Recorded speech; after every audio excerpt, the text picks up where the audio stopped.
Burgundy.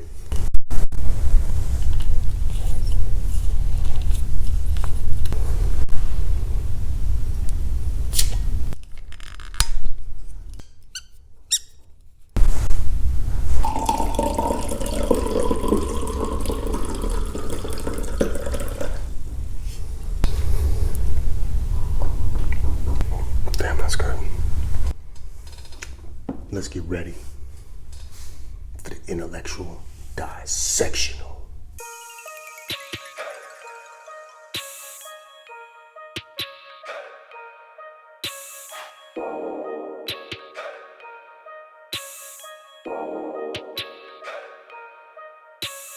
Barons, Bank of England, who? Peabody, JP Morgan, they all sold our bodies. You ain't know they got the lobbies and they run both of the parties. Do bribes, they extort, take over schools, take over courts, set up the tools, crush our rules. Communist utopia for you fools. Bank of US, Manhattan, Aaron, Alex, James Jackson. Got worse, natural revolt restriction laws on our soul. Albert White, communism, German Brits, weak religion, Nazism, Zionism, Islam, then no religion. Belmont took over DNC, Lincoln creates new currency. Nor they claim victory, we licks will fucking roll.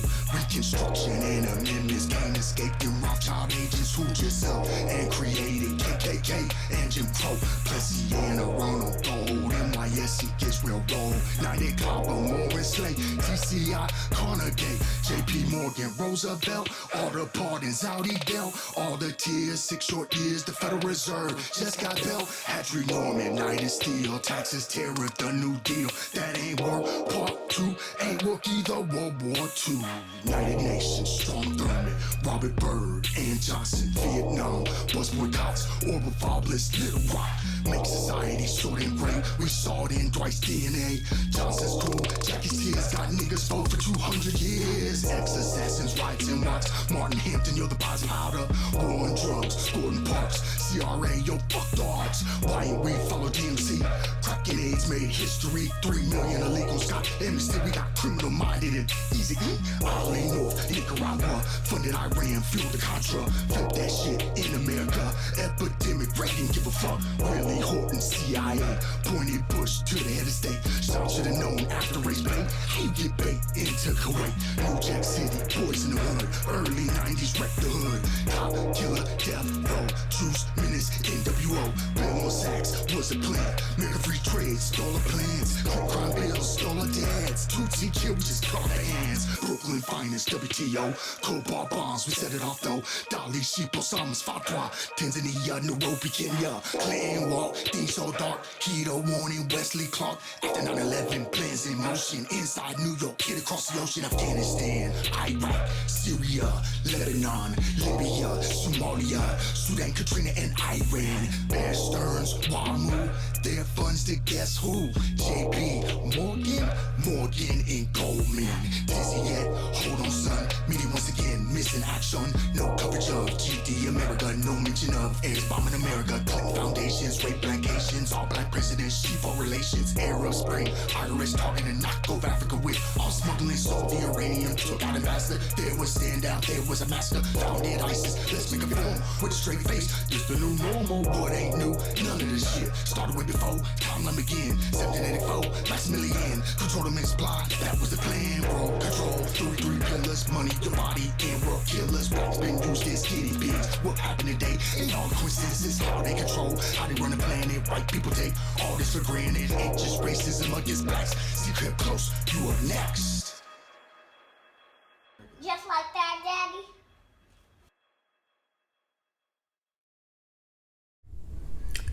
It's time for the intellectual dissectional.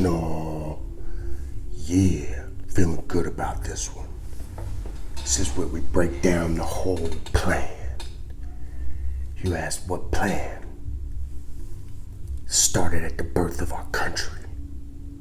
Started with slavery. It was a blueprint on how to control people. And now that it's been perfected on us, they're moving on to the general population. If you're white, you should watch this. If you're Asian, you should watch this. Latins, you should be watching this. And of course, my people should watch every episode. I'm about to put you on some knowledge. Let you know exactly the plan that has been hatched from the beginning of this country. It's coming to an end. It's coming to a head. And I feel like things are getting a little weird. Stuff is happening.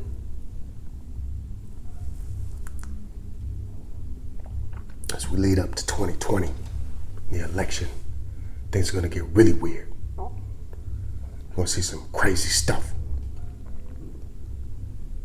I just wanna let you know it's all gonna be all right, because you are gonna be equipped with the right knowledge to know how to counter the culture. That's why we're here. So let's put you on game.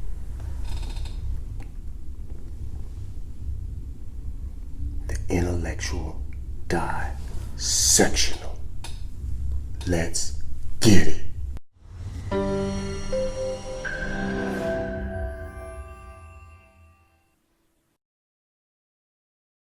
This week's intellectual dissectional, we're gonna do this, the song that got me killed. Now, I don't want to really make it about me. Just know, if I end up missing, go to track 3 on a counterculture album. You're gonna understand what I felt prey to. But I'm a survivor. Right now, we're about to dissect this song, so you know the plan, what's been going down, so you can push back on the culture.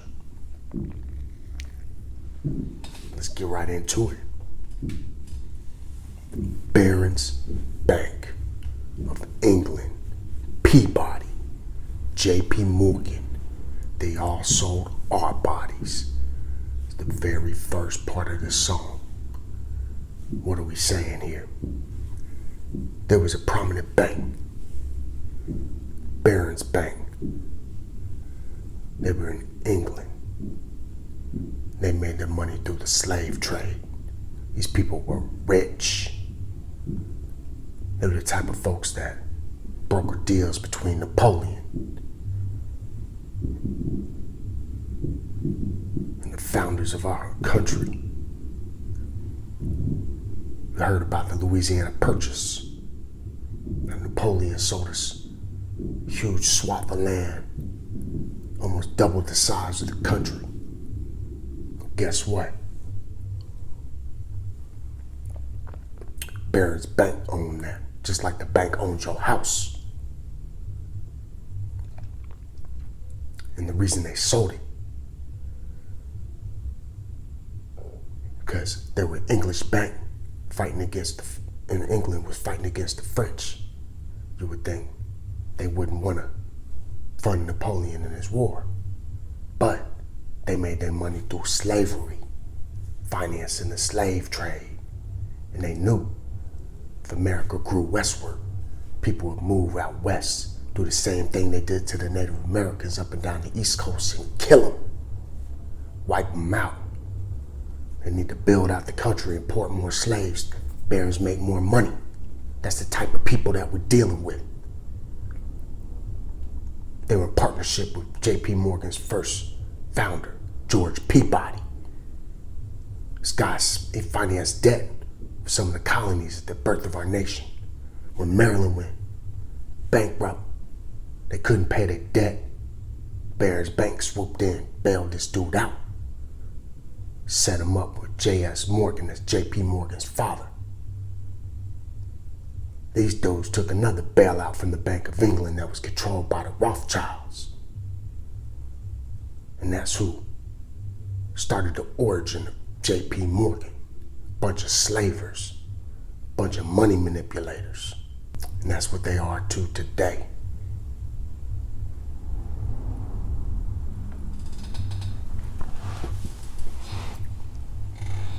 You ain't know. They got the lobbies, and they run both of the parties. Here's something that I found out doing research. This control shit is not unique to one political party here in the US. It's people that set up the control, the systems, to run people, to control people. They're on both sides of the aisle, and it started early. And it started with a blueprint. The blueprint was laid out by a dude named Adam Weishaupt. Look him up. Adam Weishaupt was the founder of the Illuminati. This dude set out a plan on how to set up all powerful people across the world, control institutions and governments, make sure that they people was always taken care of. What was the blueprint? Through bribes, they would extort. See, they would bribe people to get their buddies in positions of power, leadership, industry. And when you do me that favor, then I do a favor back for you and set you up with a little girl or a little boy or some crazy shit. Make sure I got pictures and hold it over your head. Now you do exactly what I want.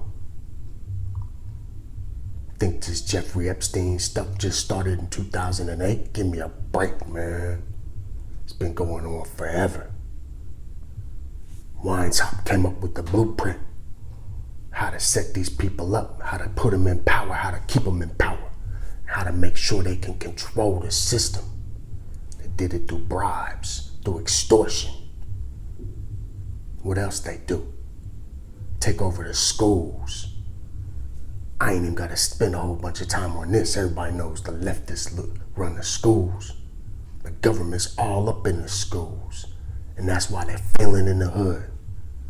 Because just like they had restriction laws, make sure we was ignorant, couldn't read as slaves, they're going to do the same thing in the public schools in the big cities where we're concentrated. You see a whole erosion of schools throughout the entire country. Education system's going to crack. Information, while it should be at our fingertips, is being manipulated. It's to keep you ignorant, keep you knowing what they want you to know. Take over courts. We hear a lot about the Supreme Court, but there's more than that. Let's just put it this way. Courts are supposed to be there to say, is something right or wrong? They're not there to make up new laws. And when you take over the courts, like these people have, because the courts usually have the last say, which is a flaw.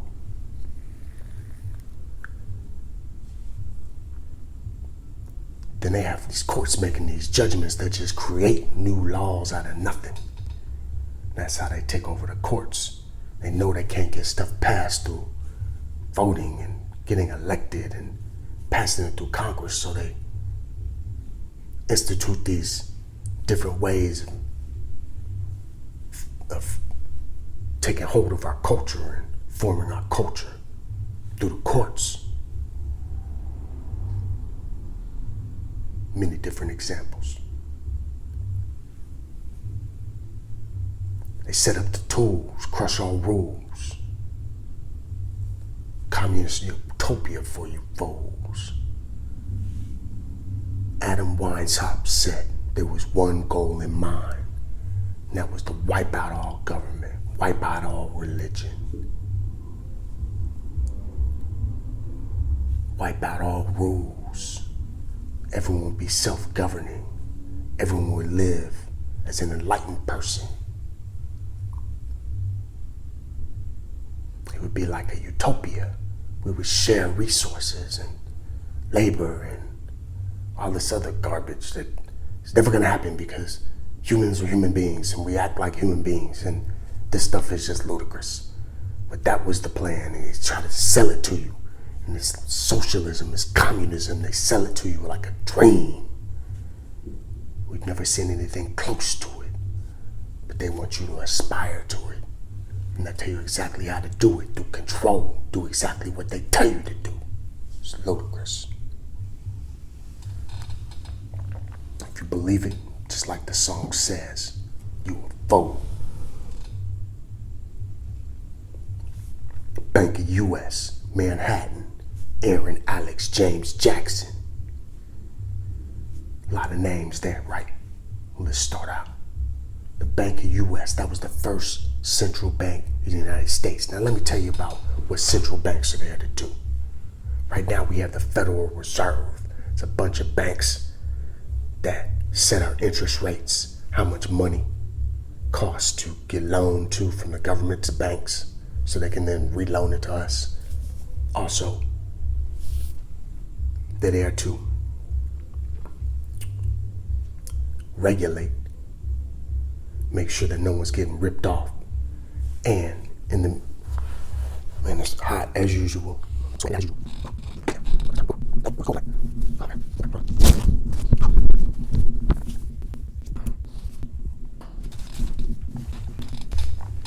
All right, let me just start over. Well, I can't really start over, can I? Because then they have a continuity problem. These tangle webs we weave. Anyway, I guess y'all gonna see all that. All right, Bank of U.S., Manhattan. The Bank of U.S. was the first federal central bank of the United States. Now, what is a central bank? A central bank is, they do a couple things. They say how much it costs to lend money. So they set interest rates. They also help regulate the financial system.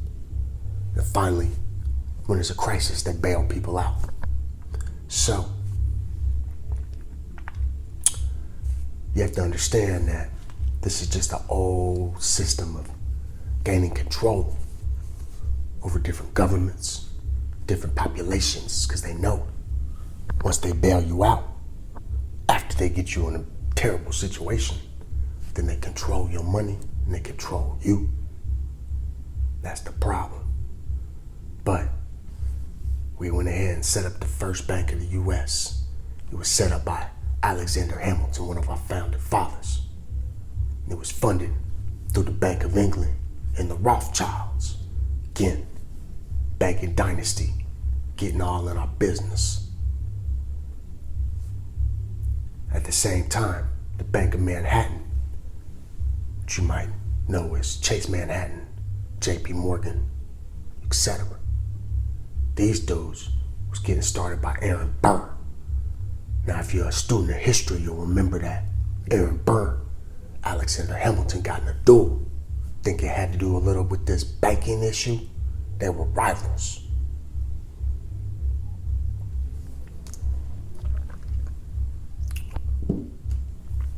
And they were setting up infrastructure to make sure that they could finance the growth of America. So who is James? James Madison. James Madison was Alexander Hamilton's partner in writing the Federalist Papers. Now, when people argue about what the Constitution means, go read the Federalist Papers. It explains it. There's no, secrets. People always try to make stuff out. But anyway, Alexander Hamilton, partner, James Madison, became the president of the U.S. And in 1811, the Bank of U.S., the central bank, the charter ran out. That means that they had to renew it or it couldn't keep running. Well, they didn't. So the British, they start sending in Indian incursions through to Canada, attacking us from the north. What does James Madison do? Declares war on Britain. That was the War of 1812. Very unpopular. Raised a whole bunch of debt. And guess what? Who funded that debt? The Rothschilds. Again, sinking their claws to the American fabric of our society. Jackson, Andrew Jackson. Andrew Jackson and Martin Van Buren started the Democrat Party right around the same time. This is early 1800s. Now, Andrew Jackson actually ran on closing down the U.S. Central Bank. So after the war, of course, it got renewed. And because he ran on closing down the bank, Rothschilds almost sent over an assassin to kill him. Well, they did send over an assassin. They almost killed him. That's how these people play.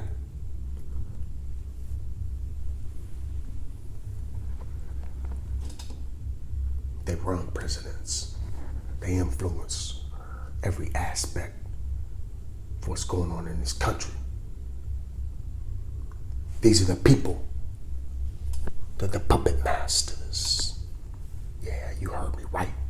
Think those people you vote for are actually making the decisions? These are the people that are making the decisions.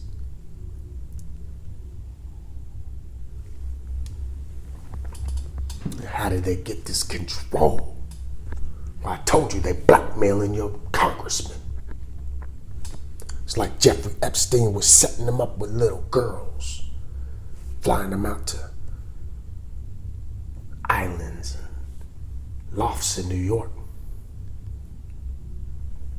They control these people, just like they control you. The way that they control is they create havoc. And anytime there's an emergency, a tragedy, they pounce. And that's what we talk about right here. Got worse. And that's revolt restriction laws on our soul.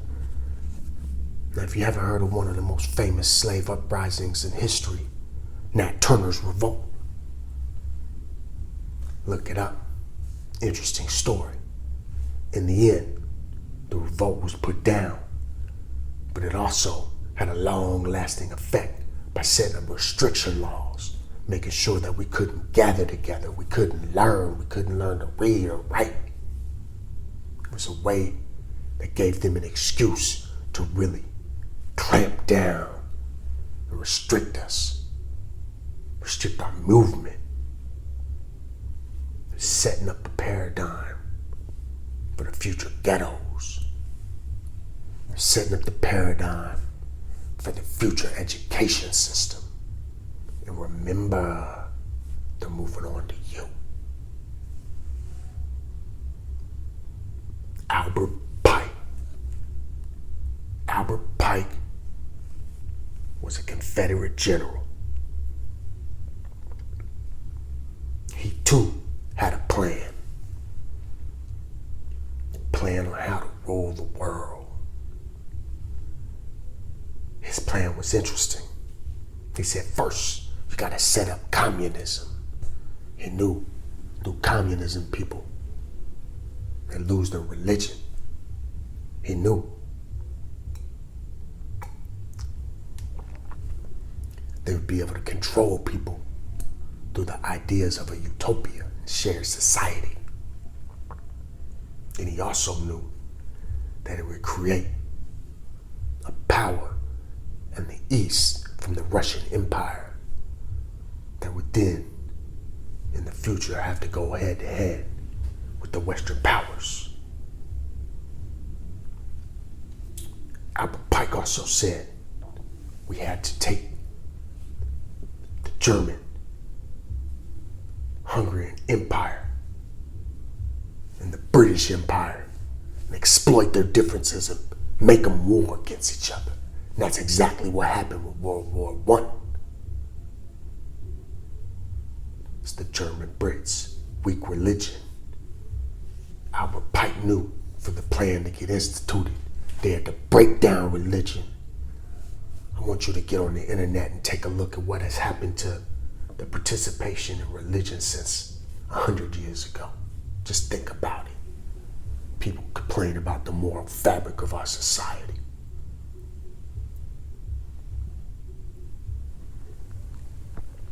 Next part of Pike's plan was to set up Nazism. Nazism was set up in Germany through a terrible tyrant, Adolf Hitler. Little known fact, that grew out the socialist movement. Yeah, Nazism grew out the socialist movement. You would think they all right-wing lunatics. But anyway, trying to stay on message. So, through Nazism, there would be this internal clash in Germany where the Jewish people that lived there would be discriminated against, murdered, which would then call for them to return to the Holy Land. And that was the next part of his plan, Zionism. Get all the Jewish people back to the Holy Land. Because what that creates is an internal conflict in the Middle East with Islam. And this has been fighting thousands and thousands of years since the institution of Israel, which came out of World War II, because the Nazis were running it, killing people, slaughtering the Jewish people. So they built them a home through the United Nations agreement in Israel. And Albert Pike knew that out of that would come a conflict that would lead into World War III, the war that we're currently in, the global war on terrorism, all this Islamic jihad.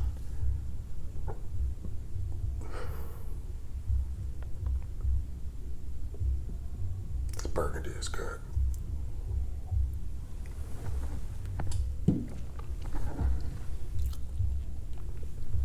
It's a class of the civilizations. It was all a blueprint from Albert Pike. It's been coming down. We're getting to the ninth inning. So now we're in the mid 1800s. Like I said, Albert Pike was a Confederate general. Well, as you know, Civil War, 1860, 1865. Well, also in 1860, guess what happened? Guess what happened? That Democrat Party that y'all love so much got infiltrated by who? The same dudes we've been talking about. Got infiltrated by the Rothschilds. Now people are saying, damn, really? Look it up. And this is how silly this stuff is. Augustus Belmont in 1860. In 1860, this dude was the head of the Democrat National Committee, the DNC. Consolidated all the power within the headquarters of the DNC. What happened in 1860 to 1872 when he stopped running the party? Let's see. They fought a civil war to keep slavery. They created a KKK. They created lynchings. They set up a system of segregation and Jim Crow, all under this Rothschild bastard, Augustus Belmont. And you say, never heard of him. You heard of the Belmont Stakes? It's crazy, man. That's how silly y'all are. You got people over here trying to whip down Confederate generals, which happen to be Democrats, by the way. But they're happy to say nothing about all these other people that just totally set up the whole system against you. Belmont Stakes, the Triple Crown, it's the horse racing, right? It's the one in New York. Well, guess what? This dude made his money in New York as a Rothschild agent. He was a banker. When they crashed the economy in New York, he consolidated the money, consolidated the power, got paid. And you tell me he wasn't at the helm in 1860 when we entered the Civil War? The Democrats fought to keep slavery. This dude was running the show, a Rothschild banker. And guess what?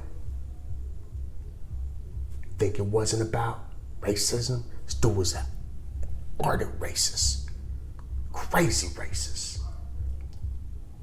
This dude wanted to set up slavery in Cuba, enslave the entire island of Cuba, import goods, make a trade. I think at the time, we started to outlaw the import of slaves. So he said, we'll import them into Cuba, make a whole bunch of stuff there, import those goods into America. This dude was sick. He ran the Democrat Party from 1860 to 1872. Rothschild banker. Why is this important? Because they still running your asses. Rothschild bankers. About to prove it to you. So the song says, Belmont took over the DNC. Lincoln, he created currency. North, they claimed victory. We was getting lynched from a rope. These dudes was coming up though. Reconstruction and amendments. Now, Reconstruction is, after the Civil War, pretty much leveled the South. He said, we'll go down, build it up, make some different improvements. First black 5 congressmen were elected during Reconstruction.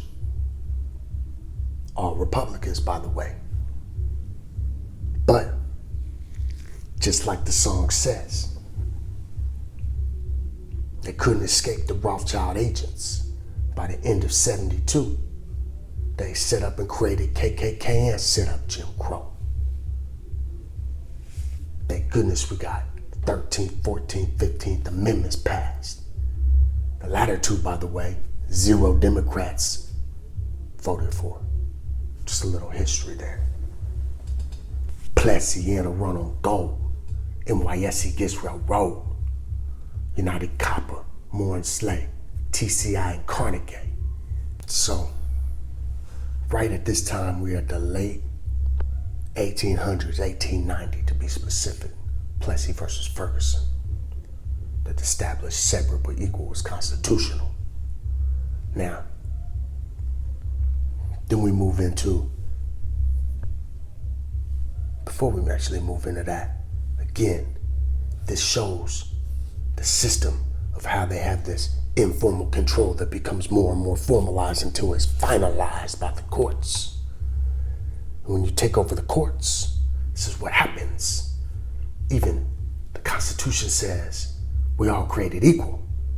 But then Plessy versus Ferguson says, yeah, but we could keep them separate. The courts was compromised. They compromised to this day.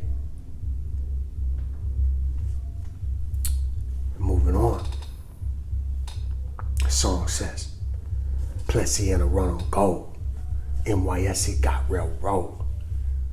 This is talking about how right at the turn of the century, 1900, because the Rothschilds and the other international bankers had dug themselves deep in, was able to manipulate the markets. They did it by doing runs on gold. What's that mean? Essentially, the government holds so much gold to back up their debt, back up the currency in circulation. And if everybody went and got their gold at the same time, they got nothing to back it up. They go broke. So they started doing stuff like that. Started to corner the railroad company. First way they were able to tank the New York Stock Exchange, the stock market. doing all types of stuff. What were they trying to lead up to? They were trying to lead up to that central bank. Listen, just like I told you, the central bank is there to bail out people when they create a panic. And that's what these guys wanted to do. They were creating panics in the market. So we would say we would need someone to bail us out. Then they would bail us out. When you bail somebody out, you own them. And that's the plan. That's how they consolidate their power. That's how they make their money. Interesting story. United Copper, more Slay. TCI and Carnegie. Here's a story on United Copper. It was a good one. United Copper. United Copper was owned by this dude, Heinz. Heinz owned United Copper. It was a huge copper company, I guess. Anyway, his brothers, what they tried to do was set up a short squeeze, but it failed. You're like, what's a short squeeze? A short squeeze is, there, we're about to really get into the weeds, all right, without going into a digressional sessional. Here we go. When you have stock, right, you want to buy it at $2, go up to 10, and you sell it, you make that $8. Well, a short is the exact opposite.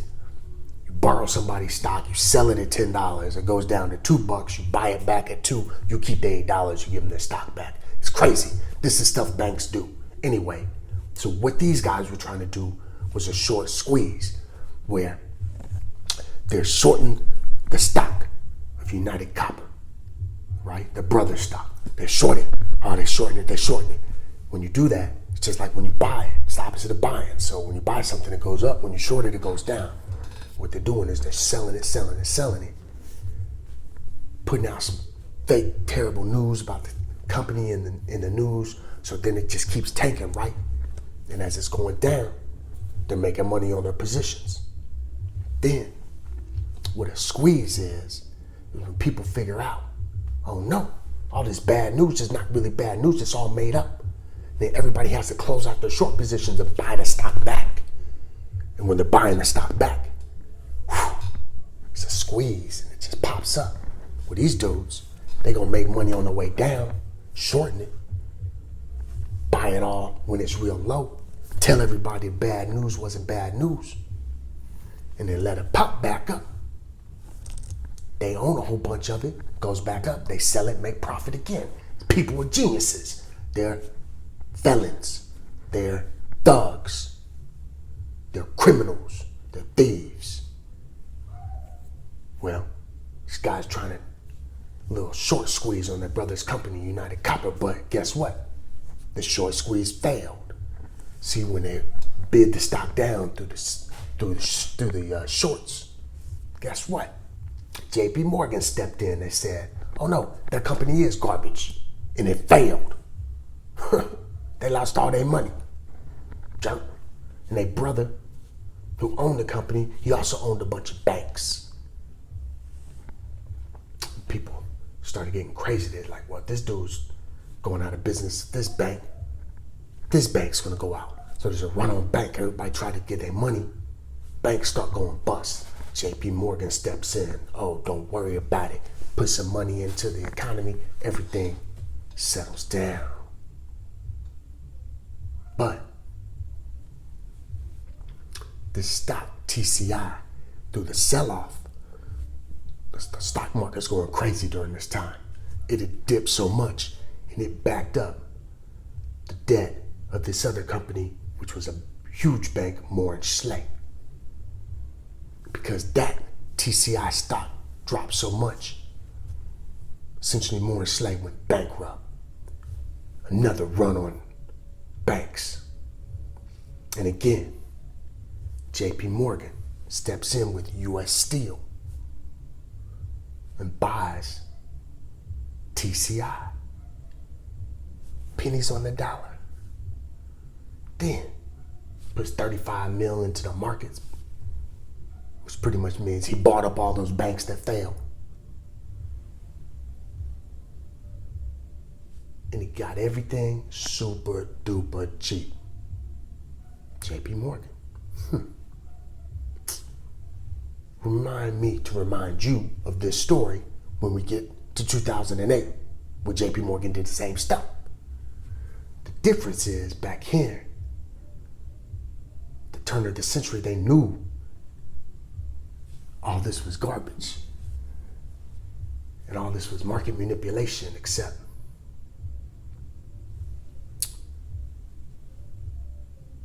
they all got pardoned. We're about to get into that.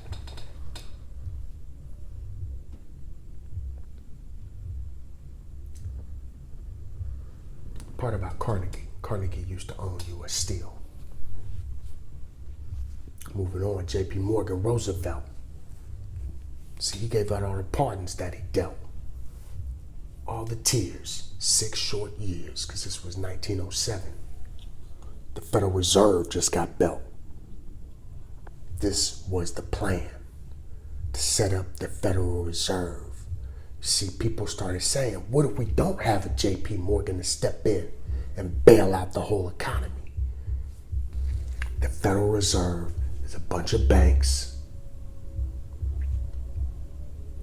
They have a bunch of same people that sit on each other's boards, that then sit on the board of this entity that controls our money supply. And they run pretty much a hedge fund on their own account. It's ridiculous. I'm not getting to the Federal Reserve. But what they knew through past experience with the Rothschilds in England was that the central bank controls the population because they control the money. And that's what these dudes were setting up the whole time. And in 1913, they got their wish. Hatchery Norman United Steel.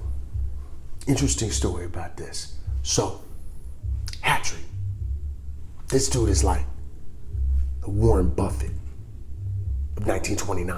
1929, you know that date. That's the start of the Great Depression, right? So Hatchery, he's trying to complete this deal. He's trying to merge all the steel companies over in the United Kingdom. And he kind of needed this bridge loan, you know, a couple days, hard money, so he could float himself, so he could go ahead and buy a whole bunch of companies and make them into one. Well, he went to this dude, Bank of England, run by the Rothschilds, a guy named Norman, one of the directors. And he said, hey man, let me borrow a little money for this little bridge loan, boom, boom, boom. We're in the middle of this big deal, consolidating the industry. Well, this Rothschild banker went to the London Stock Exchange and said, Warren Buffett, Hatchery is broke. It was crazy. All the stocks sold off. Everyone said, dang, if this dude is broke, things are going bad. Everyone started trading out of the stock. The whole market collapsed. And then, come to find out, the dude was forging bank notes and stuff, fraud. It was just terrible. A month later, the U.S. stock market started to slide to the Black Friday and the Great Depression. What happens right at this time? Taxes and tariffs. Listen, if you don't know, the worst president in the United States ever was Herbert Hoover. The reason people say that was because in 1929, when all this was going down, and if you're not familiar with Black Friday, pretty much the stock market crashed. People have been speculating, bidding up stuff. It was way inflated, but the market crashed. It was the start of the Great Depression. And as a result, Herbert Hoover, the president, this guy said, well, I'm completely compromised, and so I'm going to wreck the economy even worse. We're going to set up higher taxes. Sound familiar? Higher taxes. This dude's a Republican, by the way. Herbert Hoover, worst president ever. I'm going to set up higher taxes so we can generate more money for the government, so we can stabilize things. So we took everybody else's money, wrecked the economy worse. Then I'm going to set up tariffs. What that means is I'm going to charge other countries to sell stuff in our country. So then they started charging us to sell stuff in their country. It was a big trade war. We couldn't sell as much stuff. Therefore, businesses started failing even more. They couldn't even rely on exports. So Herbert Hoover, worst president in the history of the United States. That's the taxes and tariffs. Following up Herbert Hoover was the true worst president in the history of black people. What? Yes. FDR in the New Freaking Deal. Go back to the song. Hatcher Norman, United Steel, taxes, terror, the New Deal. FDR set up the New Deal. The New Deal started the welfare state. Now think about this. I told you in part 1. What do they have to do to control slaves, make them dependent? The New Deal was the way they took that dependency they had perfected through slavery, and they said, we got to start off slow, but we're going to start off with this New Deal. It set up the Federal Housing Administration, FHA. Now, you might think FHA was a good thing. FHA was a freaking terrible thing. Here's why. You heard of redlining? Redlining. I think I've heard of that. What is redlining? Redlining is when Franklin Delano Roosevelt, FDR, New Deal, they set up the FHA. They went in and they said, because everyone's stuff is going bust, it's the Great Depression, we need to refinance a whole bunch of homes, get people back on their feet. And the Federal Housing Administration will go in, assess these people, make sure they can get loans, refinance, set up a bank to help do that, etc. Well, the FHA then went in and they redlined. They said where all the black people live. All this, where all the black people live. And they told the bank that was refinancing all the homes that in these redlined areas, they didn't say where black people live. They said in these redlined areas, the credit worthiness is not good. And so don't refinance those homes. And so people got busted out of those homes. They lost their property. Black people, the people that were fortunate enough to have owned property back then, lost a lot of their property in the cities, became renters, essentially, set up a serfdom. And we've been there ever since, right? So that's the FHA. That's the New Deal. The New Deal was set up to control. It set up dependencies.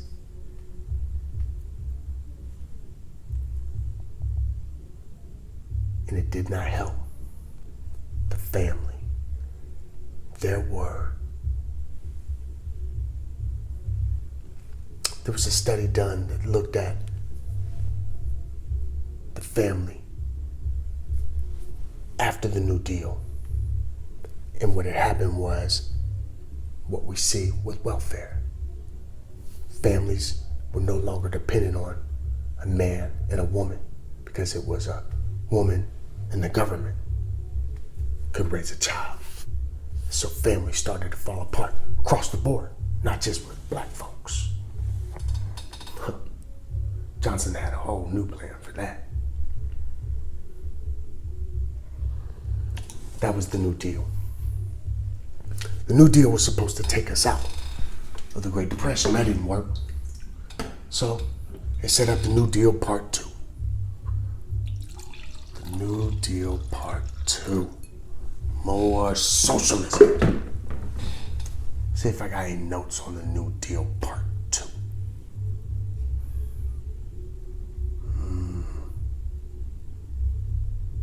I don't. More socialism. Look it up. I ain't got time for all that. The idea is the same. Create dependencies on the government. That's what the New Deal was all about. World War II was the only way we could restart our economy. So we got into that war, financed more debt. But it was a just war. Had to beat back the Nazis, right? Oh. The Nazis that Albert Pike talked about 100 years earlier, right? Interesting. Out of World War II came the United Nations. The United Nations was the first formalized world government. And if you don't understand by now, this is the ultimate goal, to have a world government where there's a general set of rules that everyone can adhere to. And those rules have nothing to do with you setting them up or them getting put together by people that you vote for. We'll talk about that a little later. United Nations was created out of World War II. Again, chaos creates control. Democrat Party, they weren't ready to lose control. But now we're getting right around the mid-century 1900s, right? 1950s. We had these racists in the Democrat Party, you know, the ones that mentored people like Joe Biden and Bill Clinton. It was these dudes, Strom Thurmond, Robert Byrd, Lyndon Johnson. Yes, senators. They're all trying to push back on civil rights. Went through a long war of Vietnam.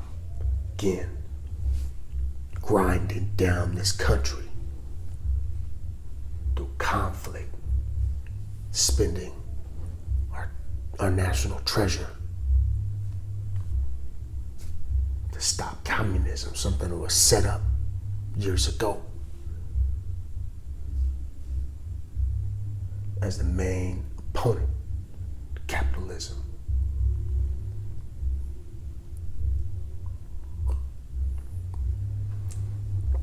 As we get into the early 1960s, where they're having bus boycotts, Orville Faubus and Little Rock.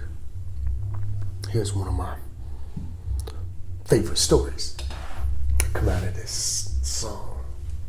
You see, Orville Faubus, a Democrat, by the way, who was in Arkansas, who Bill Clinton said was his mentor, by the way. In 1954, Brown versus the Board of Education said separate but equal is garbage. Got to integrate the schools. So trying to integrate the schools in Little Rock, Arkansas. Guess what? The governor, Orville Faubus, said no way. He called up the National Guard. The National Guard to make sure that we will remain ignorant. This is how serious education is. Listen to me. All you folks out there, black, white, Latino, this is what controls a lot of your destiny in this country, education. They want to hold you down. They will try to stop you at any cost to get that education. What did Orville Faubus do? When they tried to integrate the schools, bring those little black boys and black girls into the schools, he called up the National Guard, controlled by the governor of the state, which he was. Called it the National Guard to block the entrance of the school so these black kids couldn't get in school. Now, the time, the president, Dwight Eisenhower, Republican by the way, what'd he do? He called up the 81st Airborne and escorted them kids into the school. What? A Republican? Yes. Dwight Eisenhower was ready to take on the National Guard with the 81st Airborne to make sure we had an education. Republican. They hate us. Yeah, right, man. Look up the 1957 Civil Rights Act, Voting Rights Act, something like that. Some act that this dude, Dwight Eisenhower, Republican. Look at the text. It gave us all the same rights that Lyndon Johnson gave us. In the Civil Rights Act, in the Voting Rights Act of 64 and 65. Interesting. I guess they had already taken over the news by then, didn't let nobody know that we could vote, that they couldn't discriminate against us in voting. But that was Eisenhower.